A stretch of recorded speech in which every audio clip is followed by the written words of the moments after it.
Good morning, beautiful people. Welcome to Buy One a Year with Lovie. We're on day 79. We're reading the Life Application Study Bible, 3rd edition, New Living Translation for anybody who wants to follow along. I'm in my feelings today, guys. I had to put my loyal companion of 11 years down yesterday, Hank. He was almost 13 years old and he got cancer, and it was a very aggressive form of cancer. And he was all right until he formed a huge lump under his chin, and it started literally decaying his entire bottom jaw, and it caused the nerves and muscles in the left side of his head to lose function. So his head, like, it looked like all his side of his head just like sunk in. So it was all skeleton, and it was bad. Bless his heart. Probably one of the hardest things I had to do in a long time was say goodbye to my buddy Hank. That was my baby, man. Anyways, my eyes are puffy and I've cried a whole lot, and I'll probably cry some more. But if there's ever a place you need to go, if there's ever a time where you have to go through that, I would suggest the Hopkins County Veterinary Clinic over on the Loop, because they were so kind and gentle and loving, and they just were so good to us and to Hank. And they did everything to make him comfortable before it happened. And they were really flexible with me on payment, and I'm just really grateful for the people at Hopkins County Veterinary Clinic here in Sulphur Springs. They were awesome. So anyways, this too shall pass, and I'll always have a place for Hank in my heart, and I'll miss him very much, but I know he's not suffering anymore. I told him as he was passing, I was loving on him, and I told him to go find the Lovie that's up there in heaven. She's better than this Lovie is, in reference to my grandma. So I know he's going to be up there with my grandma and grandpa waiting on me. Well, I don't know that, but that's what I like to think. So that's what is going to make me more comfortable. So that's what I'm going to say. That's the thought that's in my head. Anyways, now that I let y'all in my head and y'all know what's going on, we are on Joshua chapter 4. We're going to read 4, 5, and 6. We're going to flip over to Luke chapter 1 and read it. We're going to read about a fourth of it. Yeah, 'cause it's pretty long. So if y'all are ready, let's dive right in. Joshua chapter 4. When all the people had crossed the Jordan, the Lord said to Joshua, "Now choose 12 men, one from each tribe. Tell them, take 12 stones from the very place where the priests are standing in the middle of the Jordan. Carry them out and pile them up at the place where you will camp tonight." So Joshua called together the 12 men he had chosen, one from each of the tribes of Israel. He told them, "Go into the middle of the Jordan in front of the ark of the Lord your God. Each of you must pick up one stone and carry it out on your shoulder. 12 stones in all, one for each of the 12 tribes of Israel. So we will use these stones to build a memorial. In the future, your children will ask you, 'What do these stones mean?' Then you can tell them, 'They remind us that the Jordan River stopped flowing when the Ark of the Lord's covenant went across. These stones will stand as a memorial among the people of Israel forever.'" So the men did as Joshua had commanded them. They took 12 stones from the middle of the Jordan River, one for each tribe, just as the Lord had told Joshua. They carried them to the place where they camped for the night and constructed the memorial there. Joshua also set up another pile of 12 stones in the middle of the Jordan, at the place where the priests who carried the Ark of the Covenant were standing. And they are there to this day. The priests who were carrying the ark stood in the middle of the river until the Lord's commands that Moses had given to Joshua were carried out. Meanwhile, the people hurried across the riverbed, and when everyone was safely on the other side, the priests crossed over with the ark of the Lord as the people watched.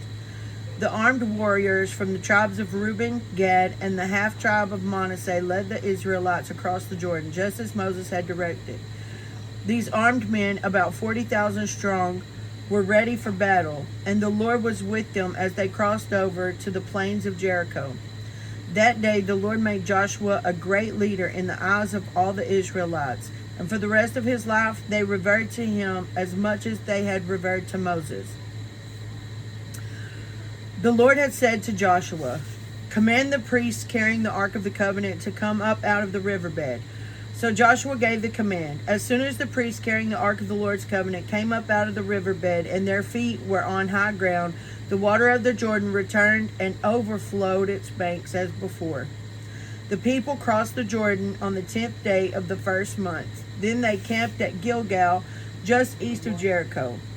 It was there at Gilgal that Joshua piled up the 12 stones taken from the Jordan River. Then Joshua said to the Israelites, "In the future your children will ask, 'What do these stones mean?' Then you can tell them, 'This is where the Israelites crossed the Jordan on dry ground.' For the Lord your God dried up the river right before your eyes, and he kept it dry until you were all across, just as he did at the Red Sea. When he dried it up until we all had crossed over. He did this so all the nations of the earth might know that the Lord's hand is powerful, and so you might fear the Lord your God forever." When all the Amorite kings west of the Jordan and all the Canaanite kings who lived among the Mediterranean coast heard how the Lord had dried up the Jordan River so the people of Israel could cross, they lost heart and were paralyzed with fear because of them. At that time, the Lord told Joshua, "Make flint knives and circumcise this second generation of Israelites." So Joshua made flint knives and circumcised the entire male population of Israel at Gibeath Haraloth. That's my best pronunciation of that, okay? Joshua had to circumcise them because all the men who were old enough to fight in battle when they left Egypt had died in the wilderness. Those who left Egypt and had been circumcised, but none of those born after the Exodus during the years in the wilderness had been circumcised. The Israelites had traveled in the wilderness for 40 years until all the men who were old enough to fight in battle when they left Egypt had died. For they had disobeyed the Lord, and the Lord vowed he would not let them into the land he had sworn to give us, a land flowing with milk and honey. So Joshua circumcised their sons, those who had grown up to take their fathers' places, for they had not been circumcised on the way to the promised land. After all the males had been circumcised, they rested in the camp until they were healed. Then the Lord said to Joshua, "Today I have rolled away the shame of your slavery in Egypt." So that place has been called Gilgal to this day. While the Israelites were camped at Gilgal on the plains of Jericho, they celebrated Passover on the evening of the 14th day of the first month. The very next day they began to eat unleavened bread and roasted grain harvested from the land. No manna appeared on the day they first ate from the crops of the land, and it was never seen again. So from that time on, the Israelites ate from the crops of Canaan. When Joshua was near the town of Jericho, he looked up and saw a man standing in front of him with sword in hand. Joshua went up to him and demanded, "Are you friend or foe?" "Neither one," he replied. "I'm the commander of the Lord's army." At this, Joshua fell with his face to the ground in reverence. "I'm at your command," Joshua said. "What do you want your servant to do?" The commander of the Lord's army replied, "Take off your sandals, for the place where you are standing is holy." And Joshua did as he was told. Now the gates of Jericho were tightly shut because the people were afraid of the Israelites. No one was allowed to go out or in.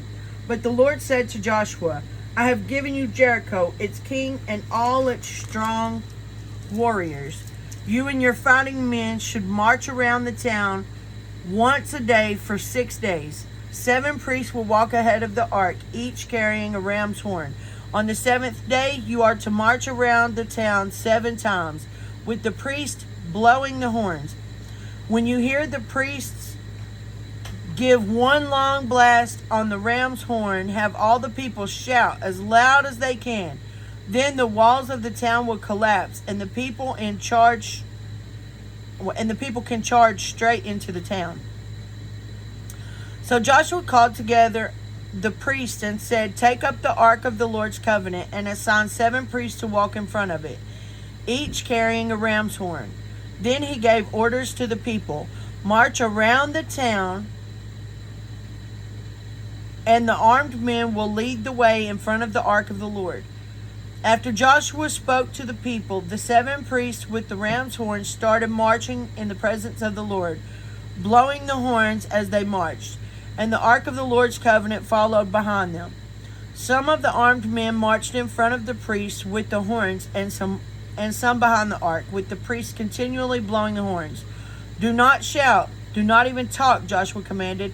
"Not a single word from any of you until I tell you to shout. Then shout."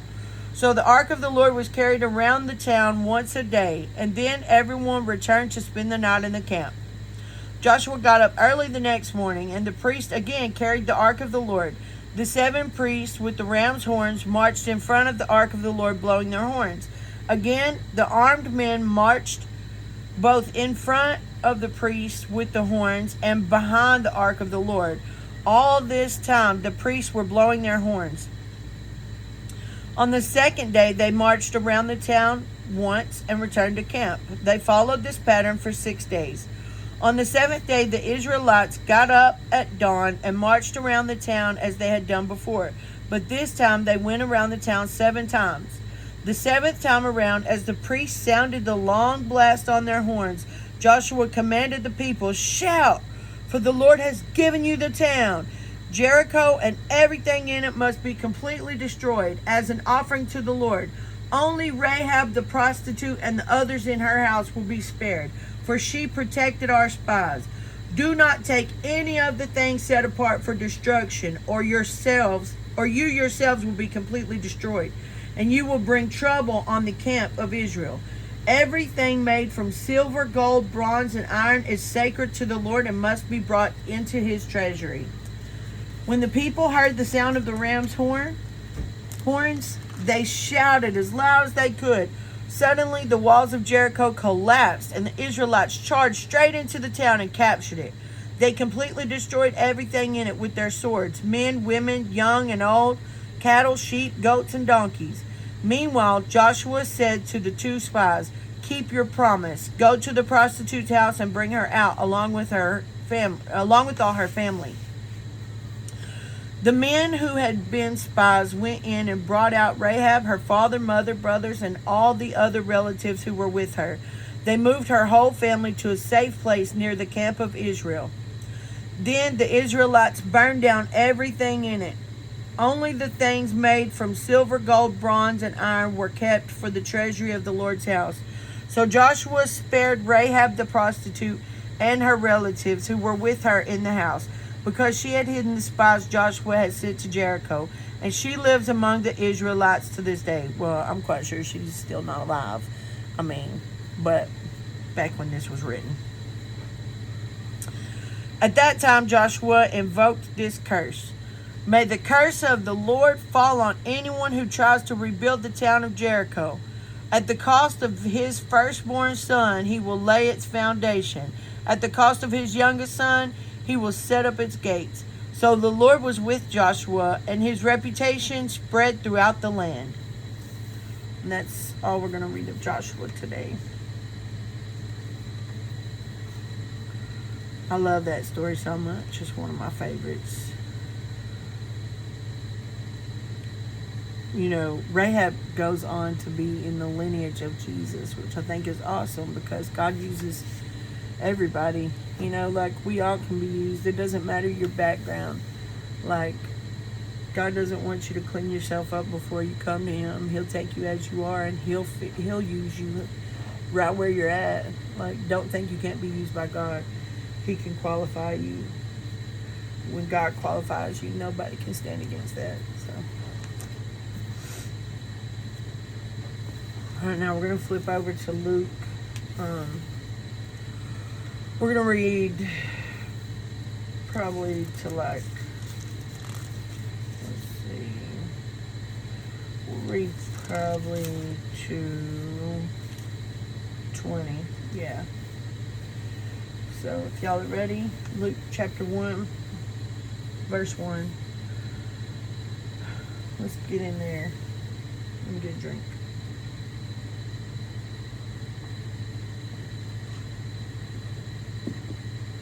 You know what's crazy? This is totally random, but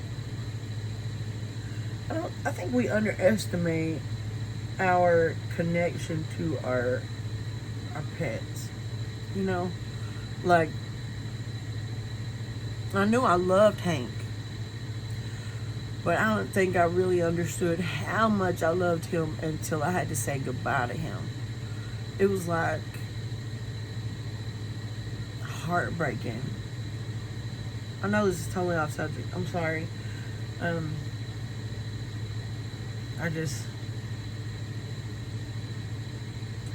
have a bag of his medicine right here, and it's right in front of me, and I got distracted. I'm sorry. Y'all forgive me. Y'all please pray with me. I'm going through more than just that, but it broke my heart. It really did. Alright, here we go. Luke chapter 1.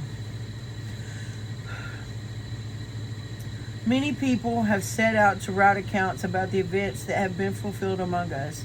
They used the eyewitness reports circulating among us from the early disciples.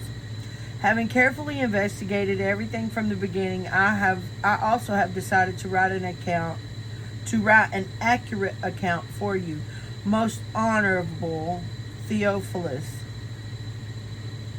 so you can be certain of the truth of everything you were taught. When Herod was king of Judea, there was a Jewish priest named Zechariah. He was a member of the priestly order of Abijah, and his wife Elizabeth was also from the priestly line of Aaron. Zechariah and Elizabeth were righteous in God's eyes, careful to obey all of the Lord's commandments and regulations. They had no children because Elizabeth was unable to conceive, and they were both very old. One day Zechariah was serving God in the temple, and his order was on duty that week. As was the custom of the priest, he was chosen by lot to enter the sanctuary of the Lord and burn incense. While the incense was being burned, a great crowd stood outside praying.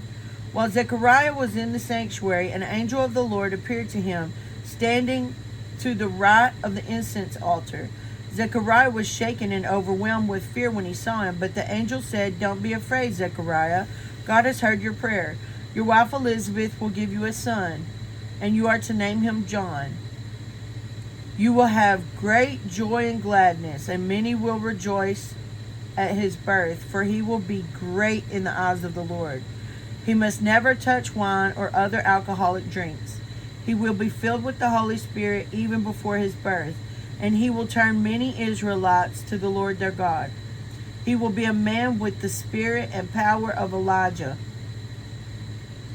He will prepare the people for the coming of the Lord, and he will turn the hearts of the fathers to their children, and he will cause those who are rebellious to accept the wisdom of the godly." Zechariah said to the angel, "How can I be sure this will happen? I'm an old man now, and my wife is also well along in years." Then the angel said, "I am Gabriel. I stand in the very presence of God. It was he who sent me to bring you this good news. But now, Since you didn't believe what I said, you will be silent and unable to speak until the child is born. For my words will certainly be fulfilled at the proper time.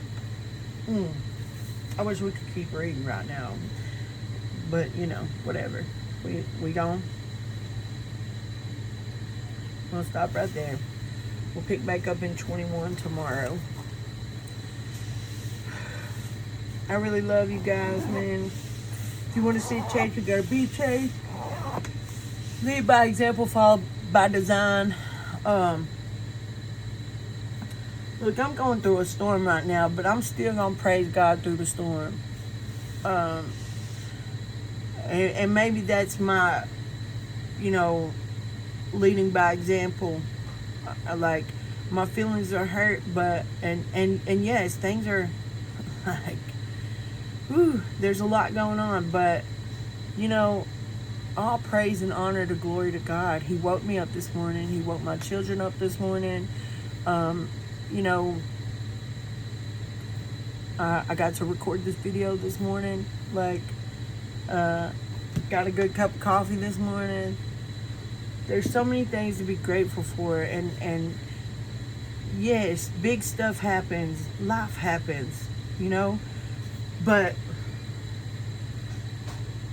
if you can't find joy in the little things, if you can't be grateful to God for like the small touches, then what are you really doing, you know? I mean, it's okay to mourn. That's normal. It's okay that when something happens, you're like, well, God, what's this about? What? That's okay. As long as you just trust that He's gonna get you through it, whatever it is. Like, I'm going through the ringer right now, but I know that on the other side of this, there's gonna be, you know, a rainbow. I'm going through the forge. It's okay. He's just trying to purify me. He's just trying to, you know, test my faith. And I'm okay with that. I'm okay with that. Because I do trust Him. I know He's going to work all things out. So, I just encourage y'all to do the same thing, man. Don't think just because you're going through a storm that God's not with you through it, because He is. And I love y'all, man. And if it ain't a God thing, it ain't a good thing. And I pray that y'all have a blessed rest of your day, and that you remember to love like Jesus. And I'll see y'all tomorrow.